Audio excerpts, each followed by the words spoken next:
With the Jurassic World Rebirth trailer finally out, which I will definitely be talking about later on, and a third Jurassic World Evolution game also on its way, it's time that we start preparing for our first looks at what the newest park builder has to offer, which should be when the Frontier Unlock drops later this month. In preparation for that, I have with me a very belated Jurassic World Evolution 3 wishlist with a lot of new features and improvements that I hope to see get announced for the game. It certainly doesn't need all of these to be worth buying, but if I'm going to be paying another $60, I would expect some royal treatment from Frontier this time around. Gonna go in rough order of most to least wanted, and that means that I'm starting out with the thing that I've been asking for since the first game came out, Dinosaur Enrichment. If I'm going to be breaking the laws of nature for the sake of making a zoo, I would like to actually be able to have the tools necessary to keep the dinosaurs happy and entertained, rather than doing the bare minimum so that they don't want to break out and nothing else. Enrichment consists of toys you can place down, like tire swings, scratching posts, big rubber balls, mirrors, perhaps even some little puzzle boxes for smarter creatures. It could come in the form of extra treats and snacks like those popsicles they put in real zoos. Hell, it could even be the ability to use staff to interact with or even provide emotional support for some of the dinosaurs. Anything that makes it feel like I can actually try to make this more than a simple business venture in universe and more like the dream that John Hammond claimed to picture is very welcome. Alongside this could be a happiness mechanic, separate from comfort, that you don't necessarily have to attend to if you don't want to, but it will increase the chances of guests buying from shops and attractions and give a small boost to your park rating, which gives you more control over how you want to complete certain campaigns as long as you're treating your animals well.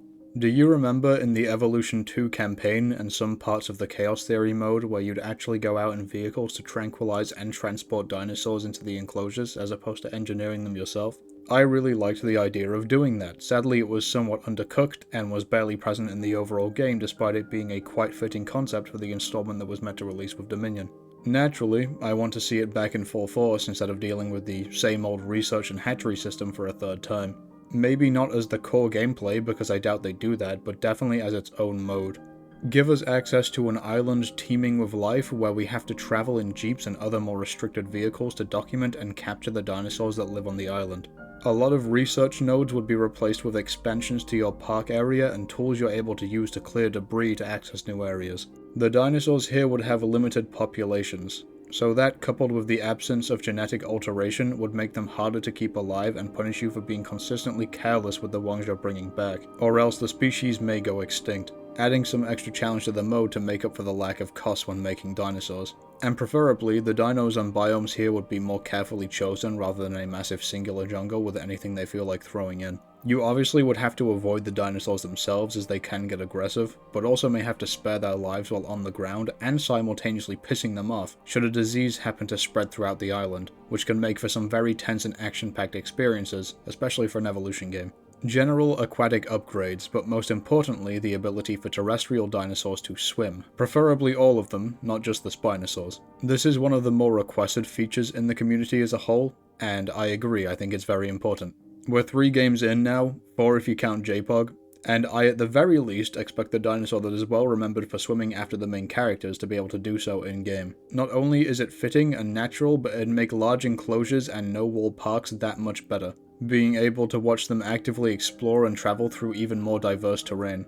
I'd also like to see seamless transitions between water and land where I can place terrestrials and aquatics side by side. Maybe certain aquatic creatures can even leap between water sources that are very close to each other. Lagoons and general water sources also need proper decoration options, as well as custom depths for the water and type of water depending on what animals you might want to put in there. An original campaign. Evolution 2 covering the movies for most of its content was fine for that one game, but I'd much prefer to deviate from basing story mode on the films from now on, with the exception of something for Rebirth.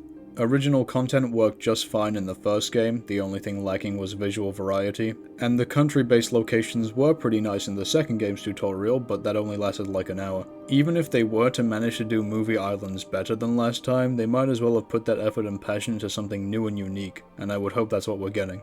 More immersive dinosaur behaviors. Even with all the improvements made in Evo 2, overall dinosaur AI, to me at least, falls flat from something you'd expect out of a AAA company. There's definitely a lot of ways to improve on that, but here are some of my suggestions. Carnivores should often attempt to stalk prey as opposed to instantly going in to kill or fight them, or set up ambushes on lone members of packs and herds that wander further away from the rest. On top of that, dinosaurs should have a higher degree of self-preservation than they do now, as opposed to Majungosauruses squaring up to the Indominus Rex, and then maybe backing down, but only when they're one huff and puff away from keeling over. Some larger carnivores should also be able to pack up. Restricting it to smaller predators is simply uninteresting, and it's not like the franchise hasn't done this before. The T-Rexes from The Lost World being the most obvious example, but also the ones from the Camp Cretaceous show, and I believe some Carnotauruses hunt together in the bucks at one point. For specifically herbivore-related stuff, please just make them more competent. A good share of the herbivores in the game, most egregiously the sauropods, barely fight back against most threats, if at all. They'll literally just try and walk away while being killed. They need to be smarter, capable of fighting back, and stronger. I also want to see herbivores that are supposed to be in herds actually use that to their advantage, by grouping up to defend themselves or fleeing together.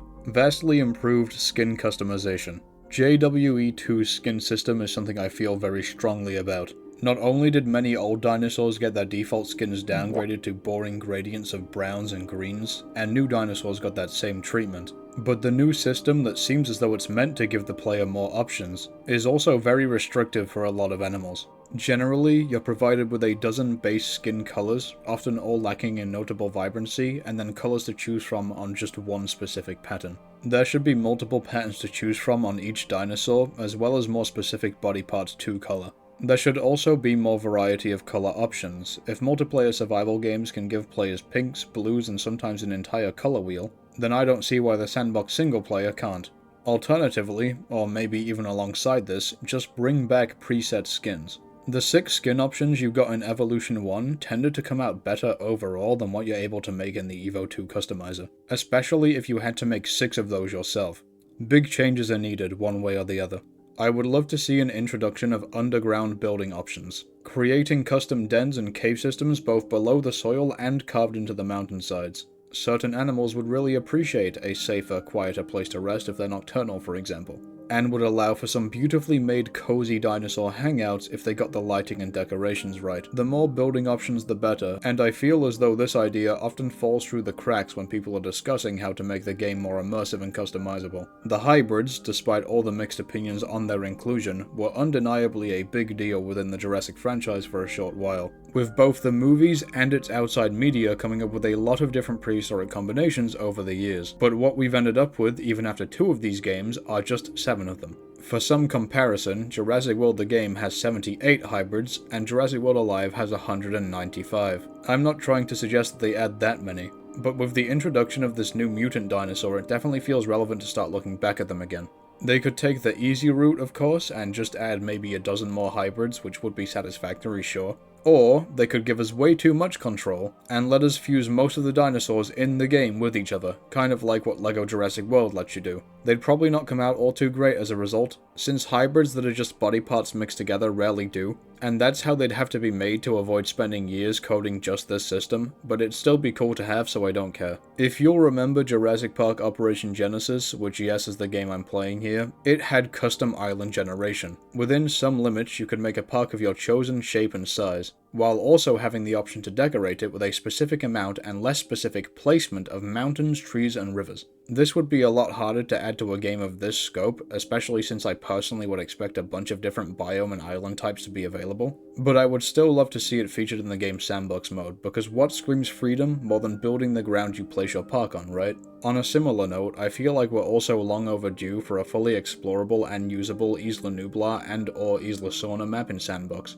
We've had maps set on the island before, but despite a good bit of space, they still fail to capture just how big and complex the island seems to be in all the movies and outside material. With the 122 existing creatures, even more if you count variants, as well as the many more to come, you're going to want a lot of space to be able to build a maxed out park. Yes, I know that there are really big maps in Evo 2, but those are just massive squares, which are not as aesthetically pleasing or interesting to work with as Nublar or Sorna could be. Now for some general quality of life changes and extras.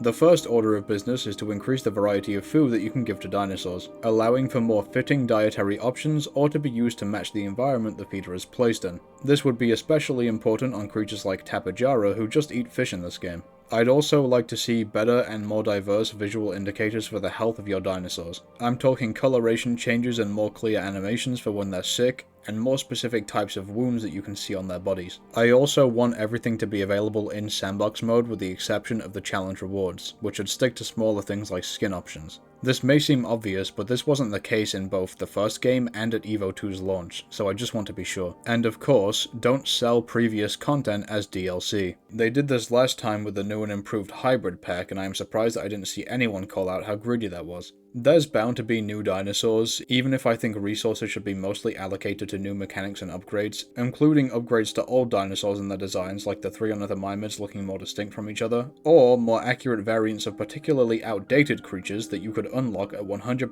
genome purity. However, I do also have ideas regarding actual additions. I'd like to see a lot more water-adjacent dinosaurs that can make good use of the swimming system, like Hauschka-raptor, Lodosaurus, and Liaoningosaurus. There should also be more aquatic creatures that are not just the big 3 generic marine reptile types, such as Anomalocaris, the giant orthocone, and Onchopristis, who could live in freshwater with Hauschka. And finally, if you just need to add some cool guys, the Yangtzuanosaurus will do nicely. But by far the biggest change of all that I have neglected to mention up until this point, Frontier.